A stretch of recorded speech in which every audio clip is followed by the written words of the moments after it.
नमस्कार मित्रांनो, या ट्रेनिंग सेशनमध्ये तुम्हा सगळ्यांचं स्वागत आहे. आज आपण एका खूपच इंटरेस्टिंग आणि महत्त्वाच्या विषयावर बोलणार आहोत. तो म्हणजे व्यावसायिक पद्धतीने सोलर पॅनल इन्स्टॉलेशन कसं करायचं. तुम्हाला माहितीच आहे की सौर ऊर्जेचं महत्त्व किती झपाट्याने वाढतंय आणि म्हणून या फील्डमध्ये तुमच्यासारख्या हुशार टेक्निशियन्सची खूप गरज आहे. आजच्या ह्या सेशनचा उद्देश फक्त माहिती देणं नाही, तर तुम्हाला प्रत्येक स्टेप व्यवस्थित शिकवणं आहे, जेणेकरून तुम्ही एक कॉन्फिडंट आणि प्रोफेशनल टेक्निशियन बनाल. आपण प्रत्येक गोष्ट अगदी सोप्या भाषेत, हळू आणि व्यवस्थित समजून घेणार आहोत.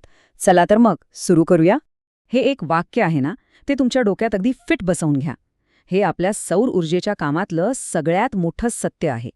घरातली लाईट आपण एका बटनाने बंद करू शकतो, पण सोलर पॅनलमधून येणारी डीसी वीज अशी बंद होत नाही. जोपर्यंत पॅनलवर सूर्यप्रकाश पडतोय तोपर्यंत वीज तयार होतच राहते. म्हणजे ते कायम ऑन कंडिशनमध्ये असतं.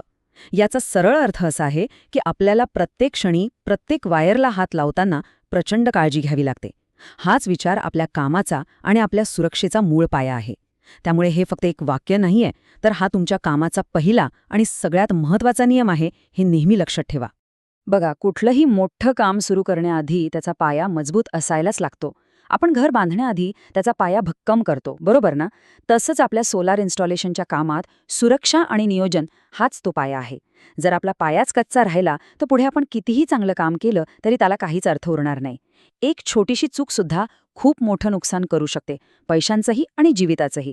म्हणूनच आपल्या कामाची सुरुवात ही हत्यारं किंवा अवजारांनी नाही, तर सुरक्षा नियमांनी आणि परफेक्ट प्लॅनिंगने होते. हा भाग सगळ्यात जास्त महत्त्वाचा आहे.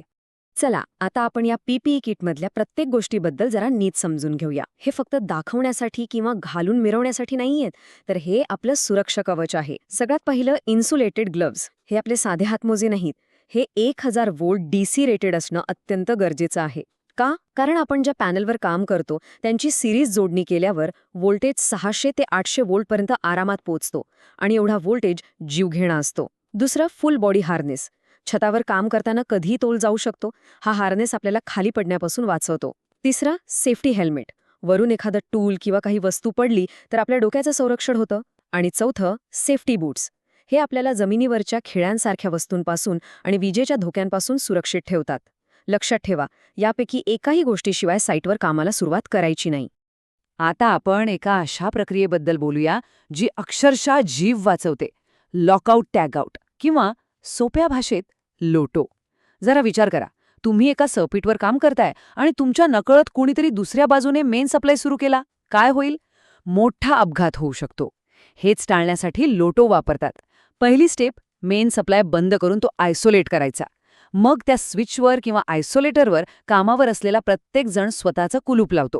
तिसरं, त्यावर आपलं नाव आणि वेळ लिहिलेला एक टॅग लावला जातो, म्हणजे सगळ्यांना कळतं की इथे काम सुरू आहे आणि हे कोणी सुरू केलंय. आणि सगळ्यात महत्त्वाचा चौथा नियम, जोपर्यंत तुमचं काम पूर्ण होत नाही तोपर्यंत फक्त तुम्हीच तुमचं कुलूप काढू शकता. तुमचं सुपरवायझर किंवा मॅनेजर सुद्धा ते काढू शकत नाही. ही तुमची वैयक्तिक जबाबदारी आहे. ओके, तर आपली सुरक्षेची तयारी झाली. आता कामाचं नियोजन करूया. साईट सर्वेक्षण म्हणजे आपल्या पूर्ण प्रोजेक्टचा आत्मा आहे. यात जर काही चुकलं तर सगळा प्रोजेक्ट फेल होऊ शकतो. यात आपण मुख्य 3 गोष्टी तपासतो. पहिली, छताची रचना आणि ते किती वजन पेलू शकतं. म्हणजे छत कौलारू आहे, पत्र्याचं आहे की आरसीसी स्लॅब आहे. त्याला सपोर्ट देणारे बीम किंवा राफ्टर कुठे आहेत. एक सोलर पॅनल साधारण 25 किलोचं असतं. मग 20 पॅनलचं वजन किती झालं? तब्बल 500 किलो. हे वजन ते छत पेलू शकेल का, हे तपासणं खूप गरजेचं आहे. दुसरी गोष्ट, सावलीचं विश्लेषण. आपण दिवसाच्या वेगवेगळ्या वेळी जाऊन तपासतो की छतावर कुठे आणि किती वेळ सावली येतेय. एखादी पाण्याची टाकी, झाड किंवा बाजूच्या बिल्डिंगमुळे पॅनलवर सावली पडली तर वीज निर्मिती खूप कमी होते. आणि तिसरी गोष्ट, सुरक्षित मार्ग. ते 25 किलोचं पॅनल छतावर नेणार कसं? शिडी लावायला किंवा क्रेनसाठी जागा आहे का? हे सगळं मटेरियल ठेवण्यासाठी सुरक्षित जागा आहे का? या सगळ्या गोष्टींचा विचार आपल्याला सर्वेक्षणातच करावा लागतो. ठीक आहे, तर आता आपलं नियोजन एकदम पक्क झालंय. सुरक्षेची सगळी तयारी झालीय. साईट सर्वेक्षणाचा रिपोर्ट आपल्या हातात आहे. आता साहजिकच प्रश्न पडला असेल की हे सगळं कागदावरचं नियोजन प्रत्यक्षात कसं उतरवायचं? ही मजबूत आणि सुरक्षित रचना छतावर नक्की कशी उभी करायची? चला तर मग आता आपण या प्रश्नाचं उत्तर शोधूया आणि आपल्या पुढच्या विभागात जाऊया. या विभागात आपण प्रत्यक्ष कामाला सुरुवात करणार आहोत. ही रचना म्हणजे आपल्या सौर सिस्टमचा सांगाडा आहे. जसं आपल्या शरीराला सांगाडा आधार देतो, तशीच ही रचना पॅनलला आधार देते. आणि ही रचना इतकी मजबूत असायला पाहिजे की ती जोरदार वारा, पाऊस, ऊन या सगळ्याला तोंड देऊन अनेक वर्ष पॅनलला सुरक्षित ठेवेल. त्यामुळे या कामात अचूकता आणि मजबूती या दोन गोष्टींना सर्वाधिक महत्त्व आहे. प्रत्येक अँकर बसवणं हे एक महत्त्वाचं आणि कौशल्याचं काम आहे. आपण नुसतं पत्र्यात किंवा कौलात बोल्ट नाही बसवत. आपण आधी राफ्टर शोधतो. राफ्टर म्हणजे छताला आधार देणारा मुख्य लाकडी किंवा लोखंडी बीम, कारण खरा भार तोच उचलणार आहे. राफ्टर सापडला की आपण थेट बोल्ट घुसवण्याऐवजी आधी एक छोटा पायलट होल करतो. यामुळे काय होतं की लाकूड किंवा मेटल फाटत नाही आणि बोल्ट एकदम सरळ बसतो. त्यानंतर अँकर बोल्ट घट्ट करायचा. आणि सगळ्यात महत्त्वाची स्टेप, वॉटरप्रूफ फ्लॅशिंग. आपण छताला छिद्र पाडलंय म्हणजे तिथून पावसाळ्यात पाणी आत जाण्याचा धोका आहे. हे टाळण्यासाठी बोल्टच्या आजूबाजूला रबर सील असलेलं एक मेटलचं फ्लॅशिंग बसवलं जातं. ते पाण्याला आत जाण्यापासून पूर्णपणे थांबवतं. यात जर चूक झाली तर थेट ग्राहकाच्या घरात गळती सुरू होऊ शकते. हा आकडा 14 ते 18 न्यूटन मीटर खूप महत्वाचा आहे. याला म्हणतात टॉर्क. सोप्या भाषेत सांगायचं तर पॅनलला रेलवर पकडणाऱ्या क्लॅम्पचा बोल्ट किती ताकदीने आवळायचा याचं हे एक अचूक माप आहे. आणि हे माप कंपनीने ठरवून दिलेलं असतं. जर आपण यापेक्षा कमी टॉर्क लावला तर क्लॅम्प ढिला राहील आणि वाऱ्यात पॅनल उडून जाऊ शकतं. आणि जर आपण जास्तच ताकद लावली तर पॅनलची ॲल्युमिनियम फ्रेम वाकू शकते किंवा काचेवर दाब येऊन तिला आतून तडे जाऊ शकतात, ज्यामुळे पॅनल कायमचं खराब होऊ शकतं. त्यामुळे हे काम ताकदीचं नाही तर अचूकतेचं आहे. आणि ही अचूकता साधण्यासाठी आपण एक खास हत्यार वापरतो, ज्याचं नाव आहे टॉर्क रेंच. जेव्हा तुम्ही टॉर्क रेंचने बोल्ट आवळता तेव्हा योग्य टॉर्क लागल्यावर त्यातून एक क्लिक असा आवाज येतो. हा आवाज म्हणजे तुमचं हत्यार तुम्हाला सांगतंय की थांबा, काम झालं.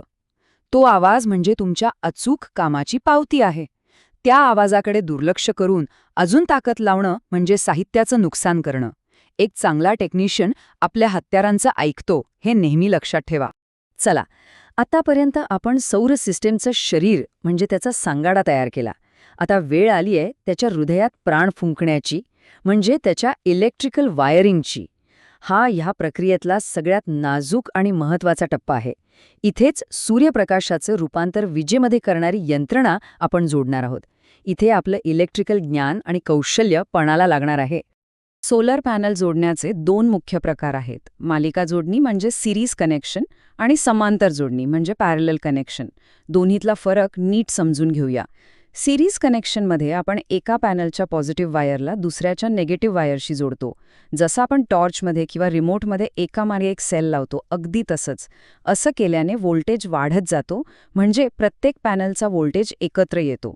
या उलट पॅरलल कनेक्शनमध्ये आपण सगळ्या पॅनलच्या पॉझिटिव्ह वायरी एकत्र जोडतो आणि सगळ्या निगेटिव्ह वायरी एकत्र जोडतो. असं केल्याने व्होल्टेज तेवढाच राहतो, पण करंट वाढत जातो. आपल्याला इन्व्हर्टरच्या गरजेनुसार किती व्होल्टेज आणि किती करंट हवा आहे यावर कोणती जोडणी करायची हे ठरवलं जातं. पॅनल जोडण्यासाठी आपण MC4 कनेक्टर वापरतो, जे वॉटरप्रूफ असतात. हे कनेक्टर बनवणं हे सुद्धा एक कौशल्याचं काम आहे. यात अचूकता खूप महत्त्वाची आहे. पहिली स्टेप, वायरवरचं इन्सुलेशन काढणे. ते अगदी बरोबर 7 मिलीमीटरच काढलं पाहिजे. कमी काढलं तर कॉन्टॅक्ट नीट होणार नाही आणि जास्त काढलं तर वायर उघडी राहून धोका निर्माण होऊ शकतो.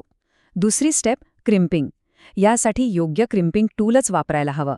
पक्कडने दाबून कनेक्शन केलं तर ते ढिल्लं राहतं आणि तिथे स्पार्किंग होऊन आग लागण्याचा धोका असतो.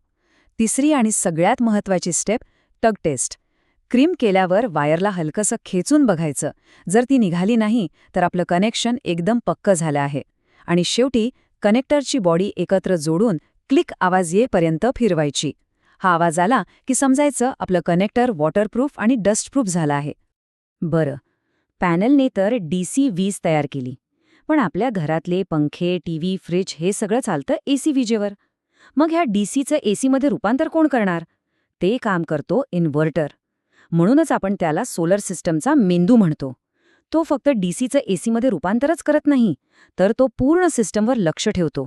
किती वीज तयार होतीये हे मोजतो, सिस्टममध्ये काही अडचण आली आहे का हे तपासतो, आणि समजा लाईट गेली तर सुरक्षेसाठी स्वतःला बंद करतो. या इन्व्हर्टरशिवाय पॅनलने तयार केलेली वीज आपल्या काहीच कामाची नाही. चला, आता आपल्या जवळपास सगळं काम पूर्ण झालंय. स्ट्रक्चर उभारलं, पॅनल बसवले, वायरिंग केली आणि इन्व्हर्टरही जोडला. पण थांबा, अजूनही आपण मेन स्विच चालू करू शकत नाही. आता आपण शेवटच्या आणि सगळ्यात महत्त्वाच्या टप्प्यावर आलो आहोत. तो म्हणजे टेस्टिंग आणि कमिशनिंग. हा तो क्षण आहे ज्याची आपण सगळेजण वाट पाहत होतो. काम कितीही चांगलं केलं असलं तरी टेस्टिंगमध्ये पास झाल्याशिवाय ते पूर्ण झालं असं म्हणता येत नाही. सिस्टम चालू करण्याआधी या 3 टेस्ट करणं कायद्याने आणि सुरक्षेच्या दृष्टीने बंधनकारक आहे. पहिली, इन्सुलेशन रेझिस्टन्स टेस्ट. यात आपण तपासतो की वायरिंगमधून करंट कुठे बाहेर लीक तर होत नाहीये ना? जर कुठे वायर कापली असेल तर करंट मेटलच्या भागांना लागून शॉक बसू शकतो. याचं रीडिंग 1 मेगा ओहमपेक्षा जास्त यायला हवं. दुसरी, पोलॅरिटी टेस्ट. आपण सर्व पॉझिटिव्ह आणि निगेटिव्ह कनेक्शन्स बरोबर जोडले आहेत की नाही हे तपासतो. यात एक जरी चूक झाली तरी इन्व्हर्टर चालू करताच जळून जाऊ शकतो. आणि तिसरी, अर्थ कंटिन्युइटी टेस्ट. यात आपण तपासतो की पॅनलची फ्रेम आणि स्ट्रक्चरचा प्रत्येक मेटलचा भाग अर्थिंगला व्यवस्थित जोडला आहे की नाही. याचं रीडिंग 1 ओहमपेक्षा कमी असायला हवं. या तिन्ही टेस्ट ओके असल्यावरच आपण सिस्टीम सुरू करायला परवानगी देतो. हा एक खूपच छान प्रश्न आहे आणि हा प्रश्न साईटवर जवळजवळ प्रत्येक वेळी विचारला जातो. आपण 5 किलोवॅटची सिस्टीम बसवली, पण मीटरवर तर फक्त 4.2 किलोवॅट वीज तयार होताना दिसतीये. मग बाकीची 0.8 किलोवॅट वीज गेली कुठे? आपलं काही काम चुकलंय का? ही खरंच एक समस्या आहे का? हा एक अतिशय महत्त्वाचा आणि योग्य प्रश्न आहे. चला याचं उत्तर शोधूया. या प्रश्नाचं उत्तर परफॉर्मन्स रेशो या एका शब्दात आहे. बघा, कोणत्याही सोलर पॅनलची क्षमता म्हणजे ते 5 किलोवॅटचं आहे हे लॅबमध्ये एकदम आदर्श परिस्थितीत मोजलेलं असतं. पण साईटवर खऱ्या जगात परिस्थिती वेगळी असते. पॅनल गरम झालं की त्याची कार्यक्षमता थोडी कमी होते. वायर्समधून वीज वाहताना थोडी ऊर्जा वाया जाते. हवेतली धूळ, ढगाळ वातावरण यामुळेही फरक पडतो. या सगळ्या गोष्टींमुळे कोणतीही सिस्टीम कधीच 100% आउटपुट देत नाही. जर 5 किलोवॅटची सिस्टीम 4.2 किलोवॅट वीज तयार करत असेल तर तिचा परफॉर्मन्स रेशो झाला 84%, जो की एक खूप चांगला आकडा मानला जातो. त्यामुळे ही समस्या नाही, उलट हे चांगल्या कामाचं लक्षण आहे. आपलं काम आता पूर्ण झालंय, सिस्टीम व्यवस्थित चालू झालीये. पण एक प्रोफेशनल म्हणून आपली जबाबदारी इथे संपत नाही. काम पूर्ण झाल्यावर ग्राहकाला हा हँडओव्हर पॅक देणं खूप महत्त्वाचं आहे. यात काय काय असतं? तर सिस्टीमची प्रत्यक्ष रेखाचित्र म्हणजे ॲज बिल्ट ड्रॉइंग्स. भविष्यात दुरुस्ती करायची झाल्यास याची मदत होते. पॅनल आणि इन्व्हर्टरची वॉरंटीची कागदपत्र. सिस्टीमची देखभाल कधी आणि कशी करायची याचं वेळापत्रक. आणि सगळ्यात महत्त्वाचं म्हणजे इमर्जन्सीमध्ये सिस्टीम बंद कशी करायची याच्या स्पष्ट सूचना. यामुळे ग्राहकाचा तुमच्यावरचा विश्वास वाढतो आणि आपलं काम किती प्रोफेशनल आहे हे सिद्ध होतं. तर मित्रांनो, आज आपण सोलर इन्स्टॉलेशनची संपूर्ण प्रक्रिया पाहिली. सुरक्षेपासून ते टेस्टिंगपर्यंत प्रत्येक टप्पा आपण सविस्तरपणे समजून घेतला. पण हे फक्त एक उदाहरण आहे. आपल्या आजूबाजूला, घरात, रस्त्यावर अशा अनेक अदृश्य सिस्टम्स आहेत ज्या आपलं आयुष्य सुरक्षित आणि सोपं बनवतात. एक चांगला टेक्निशियन म्हणून नेहमी प्रश्न विचारा, गोष्टी कशा काम करतात हे समजून घेण्याचा प्रयत्न करा आणि सतत नवीन शिकत राहा. आजच्या प्रशिक्षणातले 3 मुद्दे नेहमी लक्षात ठेवा. सुरक्षा सर्वात आधी, कामात अचूकता आणि प्रत्येक गोष्ट तपासून पाहणे. मला खात्री आहे की तुम्ही सर्वजण उत्कृष्ट टेक्निशियन बनाल. तुमच्या पुढील वाटचालीस खूप खूप शुभेच्छा.